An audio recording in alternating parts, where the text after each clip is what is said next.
You are listening to the QSR Web Podcast. Are you a supplier or a brand working to elevate the customer experience? The Interactive Customer Experience Association connects brands, suppliers, agencies, and more who are working to create transcendent customer experiences. Let's work together to create a better customer experience ecosystem for us all. Join the ICX Association today at icxa.org. Happy mid-March, everyone, and thanks for coming back for another edition of the QSR Web Podcast with me, your host, QSR Web and Pizza Marketplace editor Shelley Whitehead. And you know, as a player in the limited service restaurant game, trends of all kinds are likely part of your daily diet. From the foods that customers fancy at the moment, all the way to their technology preferences. In fact, it sometimes seems like trying to pick a chameleon's next color being in this business. That's one reason today's brand of focus, Huddle House, is so interesting, because the chain refuses to follow the latest craze, per se, choosing instead to stay with the tried and true table tactics that have seen it through some 55 years now. So stay with us, because right after this brief pause, Huddle House Senior Vice President of Franchising, Christina Chambers, joins us for some talk about home cooking and staying true to your roots.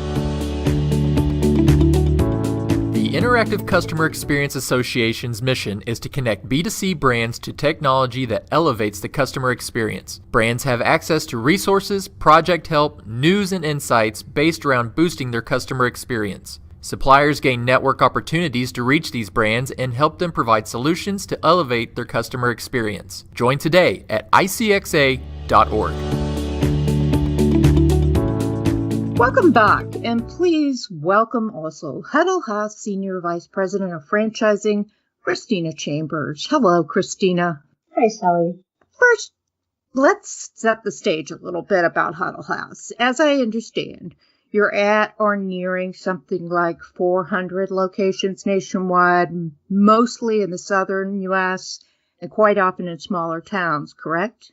That is correct. Okay, so in a lot of cities where Huddle House exists, I understand the restaurants often become big community gathering spots. Like, I think I read that even the name Huddle House is a reference to football huddles from the Friday night football games where everybody would all end up at the local Huddle House. So really then, it's probably no big surprise to those listening that Huddle House's brand promises include things like home-style food for the diner who, and this comes straight from your website, doesn't need that next trendy thing, but instead wants a home-cooked meal. So, Christina, how, in this trend-driven QSR world, does Huddle House hold firm to that promise? And also tell us who your typical customer is who responds to that in a QSR. Sure. I think what we like to think of is just because we don't jump on that latest trendy bandwagon, like we don't have avocado toast, it doesn't mean we're not serving very unique, very craveable items. They just happen to be on more of that comfort food basis. And for our southern smothered biscuit platters, and our sweet cakes, which are our take on pancakes in a huge size with flavors like Oreo cookie crunch. So all of these things are very unique to Huddle House, and we refresh these combinations periodically just to keep them interesting for our regular customers. So we really never lack in new news or variety, even though we're not jumping on that next trendy thing. That's cool. So what kind of customer comes to you with that, call? Mm-hmm. Everyone. Are you kidding me? we're in small towns, and we gather up the entire town. The nice thing about having a broad menu, even though we're selling 70% of our items are breakfast food that we sell, but we sell it all day long, we also have other menu platforms, dinners and sandwiches and burgers. So having that kind of variety means that we kind of nix that veto vote with anybody who wouldn't want to come. We really gather up a lot of families, a lot of kids, teenagers, senior citizens. We have a lot of folks who take the Huddle House as their kitchen. They come and they have that family dinner with us instead of at home. That's awesome, Mm-hmm. and breakfast is becoming such a big thing any time of day. So, um, if you had to name one thing that you find most promising, even maybe a little exhilarating about the brand's plans for the year ahead, tell me what that would be and why. Sure. It's really, really hard to pin down one thing, but obviously I'm in development. So what's most exciting for me is the fact that we're opening so many new franchise and corporate locations. Openings are always exciting. And, our big opening sales really prove to us and to the communities that guests love our food, our hospitality, and our brands. And it's whether we open in areas that we have brand awareness in already or in brand new markets where very few know us. That to me, going into these new markets and having them embrace us with open arms is super, super exciting. And then those folks who see us come into town, they spread the word about us. They tell their family members in other towns who then give us a call and say, hey, why can't we have a Huddle House here? That is always exciting. It's exciting every year, but I think especially, this upcoming year with just the momentum we have coming into 2019. And beyond that, obviously that's my selfish ploy from development. It's always my exciting thing. But we're also rolling out a plan to make it extremely convenient for our guests to enjoy Huddle House through the expansion of some digital initiatives, especially online ordering and delivery.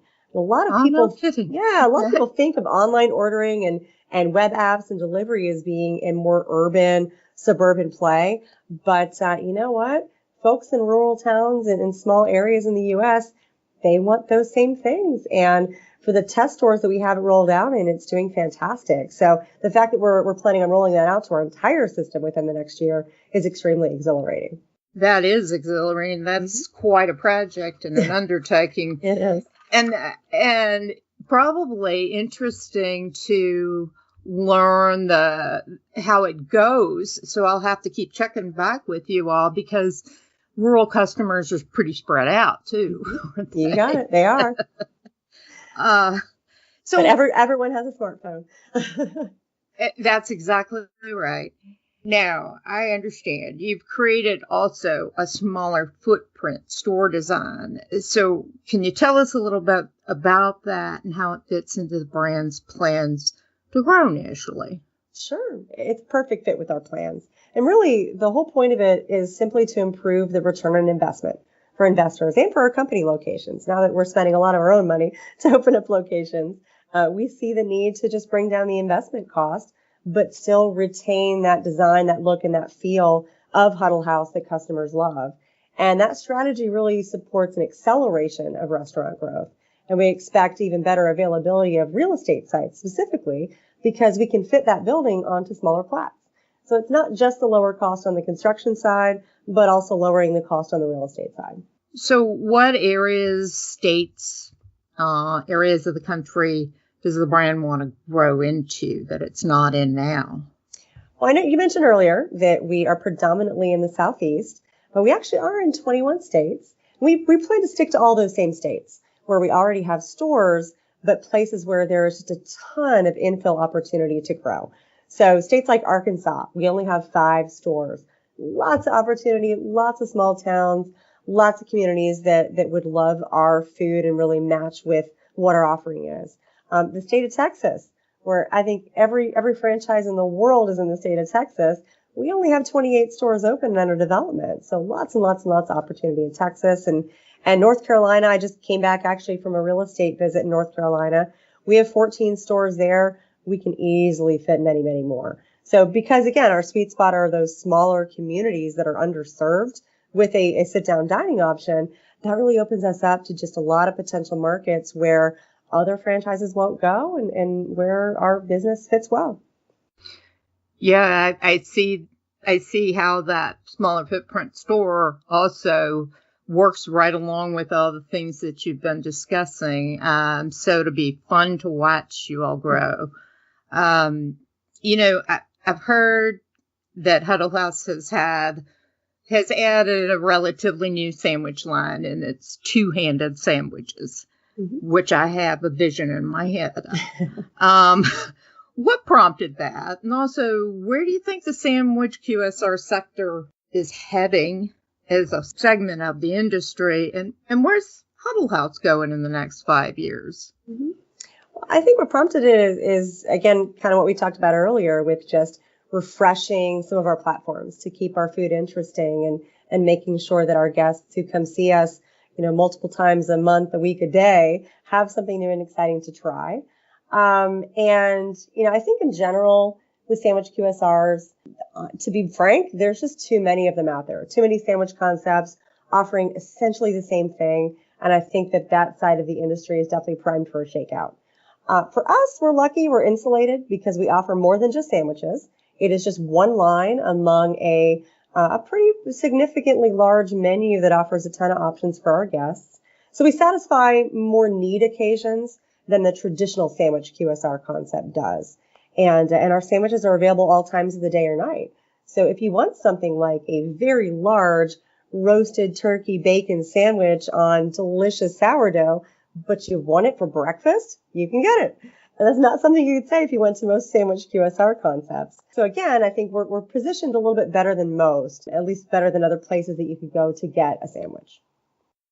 Has the brand ever considered going to larger cities? Because I'm in a larger city and I'm thinking, why isn't it here?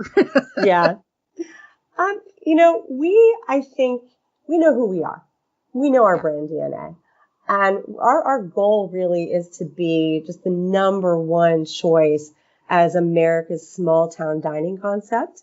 It doesn't mean that we wouldn't. But I will tell you that when we look at just even in the 21 states we're in and the number of small town markets that have only fast food, they have no sit down, they have nowhere to get all day breakfast.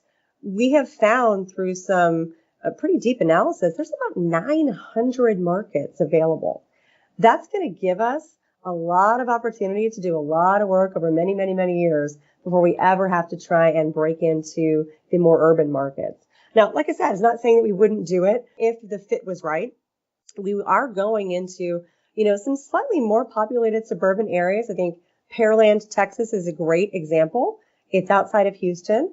I wouldn't call it an underserved market necessarily, but we find those pockets in those communities where maybe within a 5 to 10 minute drive time radius, there's a gap and there's a need for what we provide.